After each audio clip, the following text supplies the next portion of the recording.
Great to have you with us this morning. It is Tuesday, 7 a.m., February 27th. Live from Seoul, I'm Shin-min.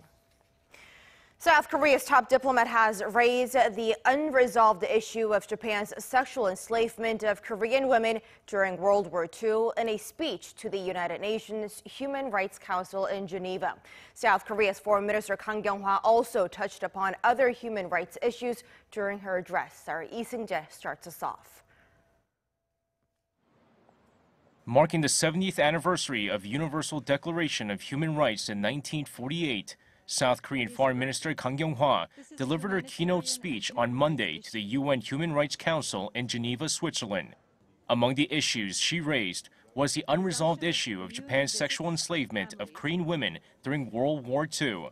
While she did not name Japan directly, Kang called for a victim-centered approach to the issue, adding that the victims, now women in their 80s and 90s, were still striving to restore their dignity and honor.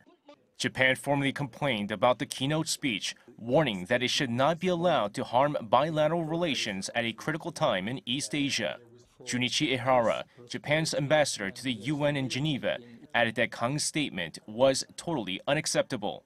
Highlighting the message of peace and prosperity the Pyeongchang Winter Olympics has sent out to the world, Kang also called on the North Korean regime to improve the human rights of its people, adding that the isolated state must heed the call of the international community and abandon its nuclear and missile programs.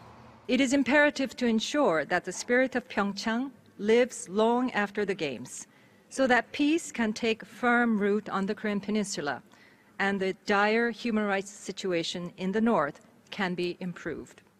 Kang also threw her support behind the so-called Me Too movement in South Korea and the world, pledging the South Korean government's commitment to improve gender equality, protecting women's rights, and abolishing wartime violence against women. Seung-jae, Arirang News.